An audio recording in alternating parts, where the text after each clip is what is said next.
Sherlock Holmes would say, the game is afoot. You see, I think some folks are getting nervous, very nervous, and they should be. It's about time after 400 years that, well, they get nervous. But nervousness is just a reaction to something that's occurring. Right? You don't get nervous if something is not occurring or something you see bubbling up in the society. You see, I already exposed Rottenhouse as a military operation. And then we got confirmation because he went on, well, the CIA operative, Tucker Carlson, his show to do, well, an interview where I would imagine he was coached heavily on what to actually say to try to dissuade and tranquilize the masses, so to speak. But you have to review how these things operate and happen, so you have insight into what they're capable of doing next. And believe you me, they've already got plans and operations set to go. And we do too, to counter and to proactively go after them. Believe you me, both sides know what's happening here. Anyway, Rottenhouse says, I'm not a racist. I support the Black Lives Matter movement. And this is prosecutorial misconduct, what happened. And can you imagine if there were people of color who didn't have as much resources? They disproportionately are impacted by the judicial system. Well, I didn't need Kyle Rottenhouse to tell me that. You see, Michelle Alexander said all of that. And know that Michelle Alexander's The New Jim Crow is being banned from inmates and prisoners being allowed to read it in the prisons now. They banned it. They put it on the official ban list. Michelle Alexander's The New Jim Crow. I wonder why. Well, you already know. We all know. Anyway, Rottenhouse is doing what I call a classic pivot. You see, it looked pretty bad, the military operation. It's soured. It was kind of horribly done. It's messy. Too many loose ends. So Rottenhouse being interviewed by Moscow Tucker, and that was to sort of kind of alleviate and tranquilize the masses. See, I'm not a white supremacist. I actually support the Black Lives Matter movement. And to all of you black people out there who've been abused by the judicial system, I feel your sympathy and pain. Now, we've already established that you can never believe anything that comes out of their mouth, because when their lips are moving, they're lying. And everything that Kyle Rottenhouse said on the stand was a lie. The prosecutor made sure to, well, pin him in on all the lies he told that night. So, I have one question for the white supremacists who put Rottenhouse up to this. Why do you think anyone should believe you? You know I don't believe you. Because, well, you know you can't convince me with any of your smoke screens and facades and lies. I know white lives matter to you, but they don't to us. Anyway, why should an ignorant person believe you on any of this shit? Now, Rottenhouse, he claims it was self-defense. Really? Self-defense? Interesting. Now, I don't know how you can strap an AR-15 and walk down streets and the police see you with an AR-15 and they do nothing to you. The civil lawsuits are going to be quite impressive. I would sue every law enforcement agency in Kenosha for allowing him to literally walk the streets, and others walk the streets with AR-15. Now you know, if a group of individuals of color wearing Black Lives Matter shit were walking the streets of Kenosha with AR-15s that night, and all the police sitting there, they wouldn't have allowed them to continue walking the streets. They would have told them, you can't have that type of weaponry out on the streets, and you have to go. And if they didn't go, they would be arrested. They probably would have just arrested them, well, for being there, present with that. Now you say, well, you have a right to bear arms. No, the police have distinctly made it clear that in certain instances, certain groups of people don't have a right to bear arms. Because, well, we've gone to court about this whole thing. And, well, judges have ruled that you can't have guns just out in the public, especially that type walking around freely. So what they did was technically illegal, and the police allowed it. So the civil lawsuits they'll definitely be mounted.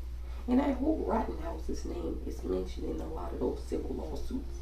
You know, they were able to raise $3 million, the white evangelical Christian community. The same way they were able to raise $3 million for Brett Hankerson, who murdered Breonna Taylor, the white evangelical Christian community in America. So they like murderers, even though they say all lives matter. We know that that's not true. And I'm going to, in another video, very shortly, say how all of these notions that you're hearing online about Joseph Rosenbaum and Anthony Huber being a domestic abuser. Well, so is more than 90% of the Republican Party.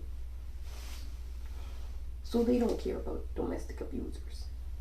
Joseph Rosenbaum, oh, he was a pedophile. So is Donald Trump. But they don't care.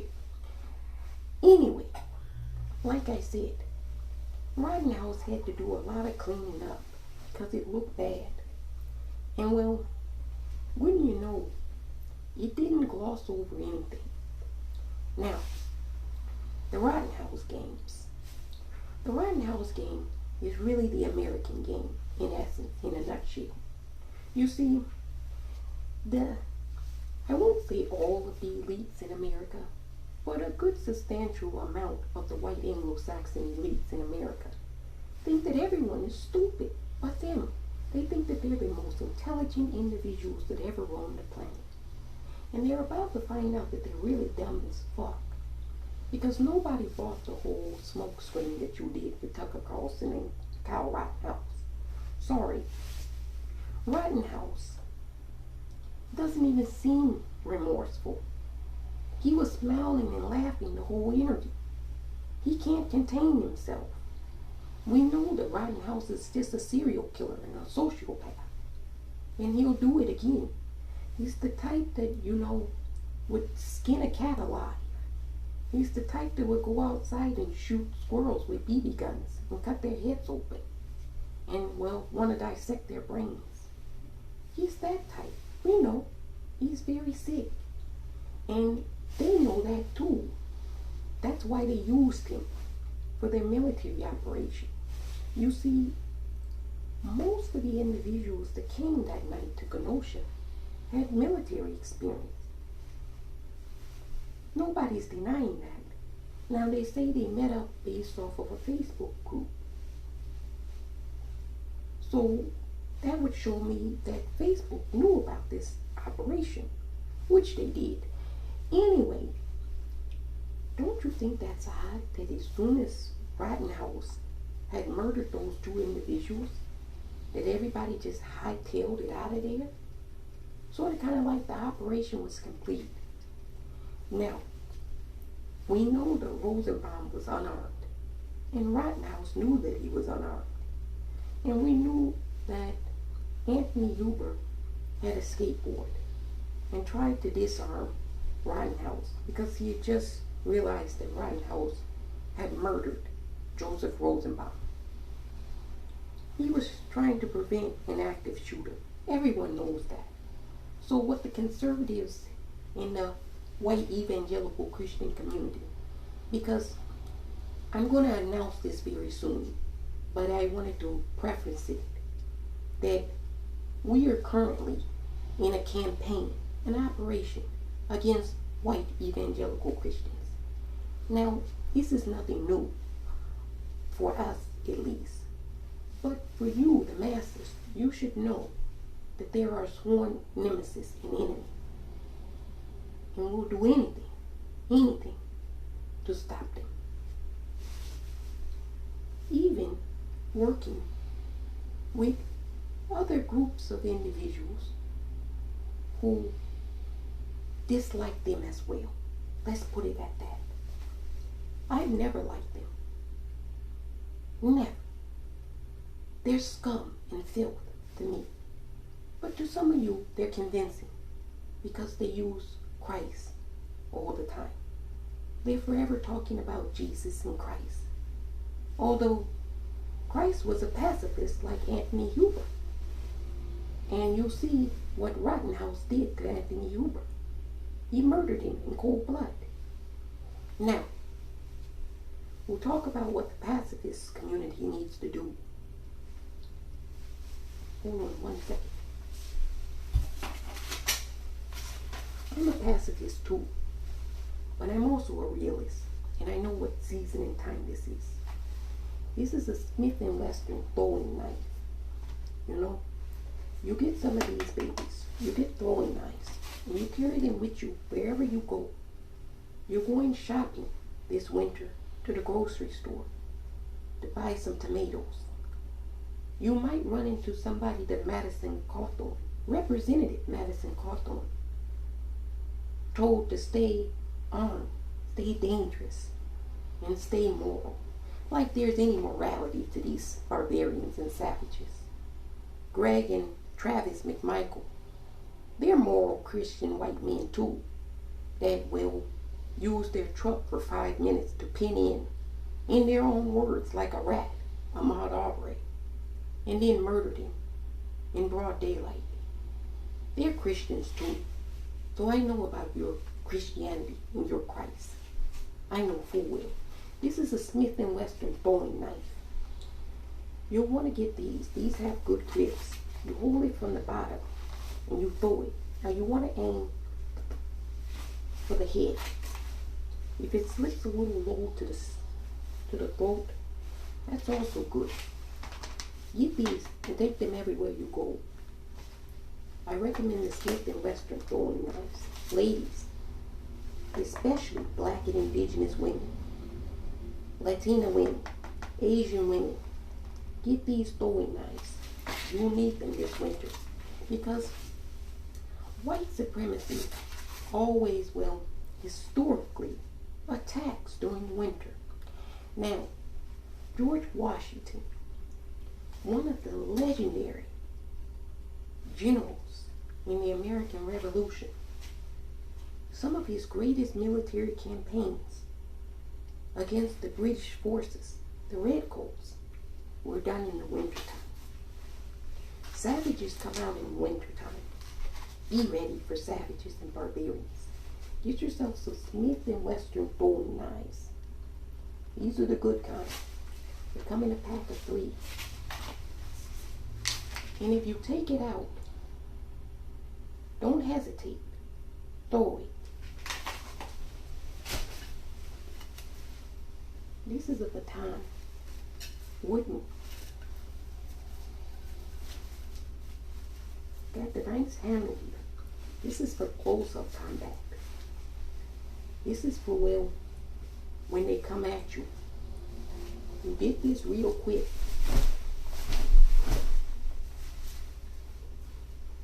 And you make do with what you have to do. Go over the head.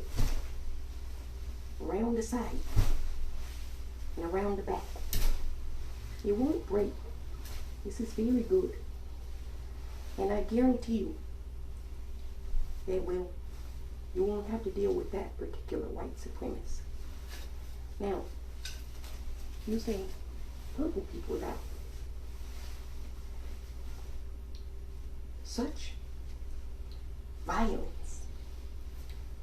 You know, Turtle Island, before it was colonized by disease and filthy settlers, was, kind of a violent place. There's always been violence in Turtle Island.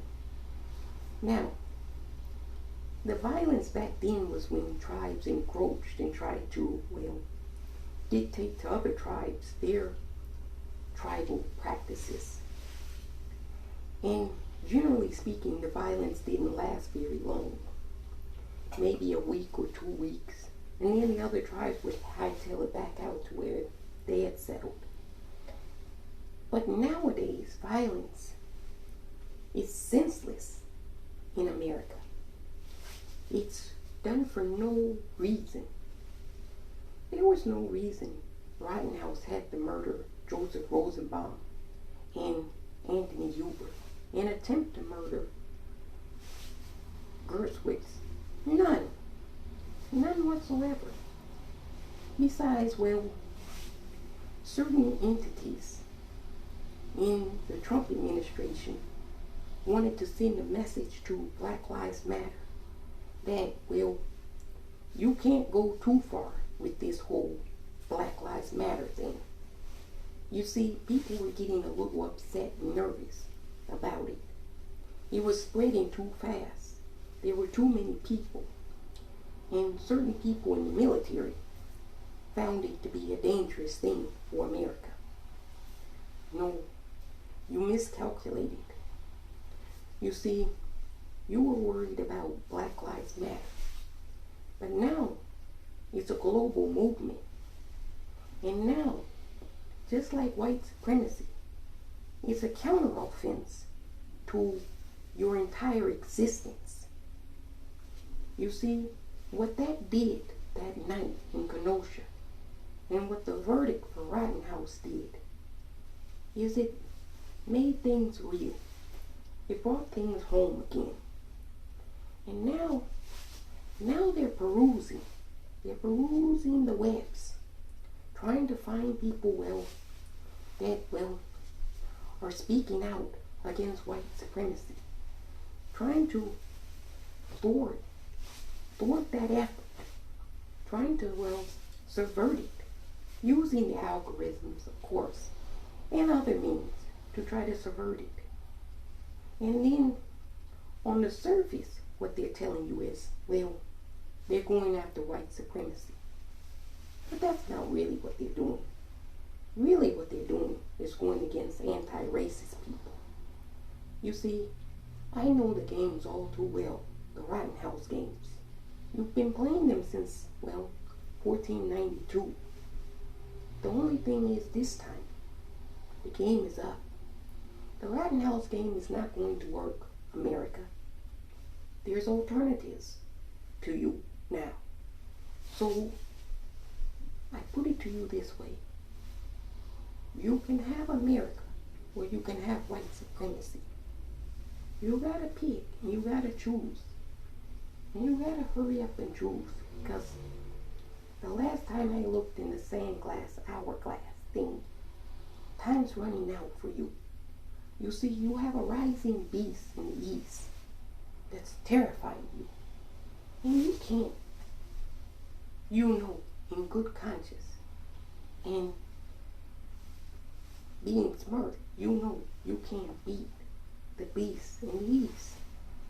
No, you're going to need people in the west to get on board with that whole thing. And can you get people in the west on board against the east when you're terrorizing your own citizens here at home? No, you can't. This winter, is going to be the most violent and deadliest winter in American history. I told you, everybody else is just going to sit back and watch you savages and barbarians behave like savages and barbarians because they know that's what you're going to do. You're predictable. The Rottenhouse Games are predictable in America. You've been playing the same game over and over and over again. You put in some new characters here and there, but it's the same game. But everybody else has figured out how to play it now. And now you're going to have some real competition from inside your own house. And then everybody outside is just waiting. I tell people all the time, patience, patience, patience. Let them play the Rottenhouse game. It's going to backfire. And then all of us, we're ready now. We're ready. Believe you me, we stay inside for centuries. We mind our own business. We let you do what you want to do. But you've gone too far this time. We told you that there were certain things you could not do. And you did those things. So there will be retribution. I promise you that. And I never lie. You know that. Anyway, stay safe this winter. Stay safe. Ladies, get you those Smith & Western throwing knives. Make sure you never leave the house without weapons. Winter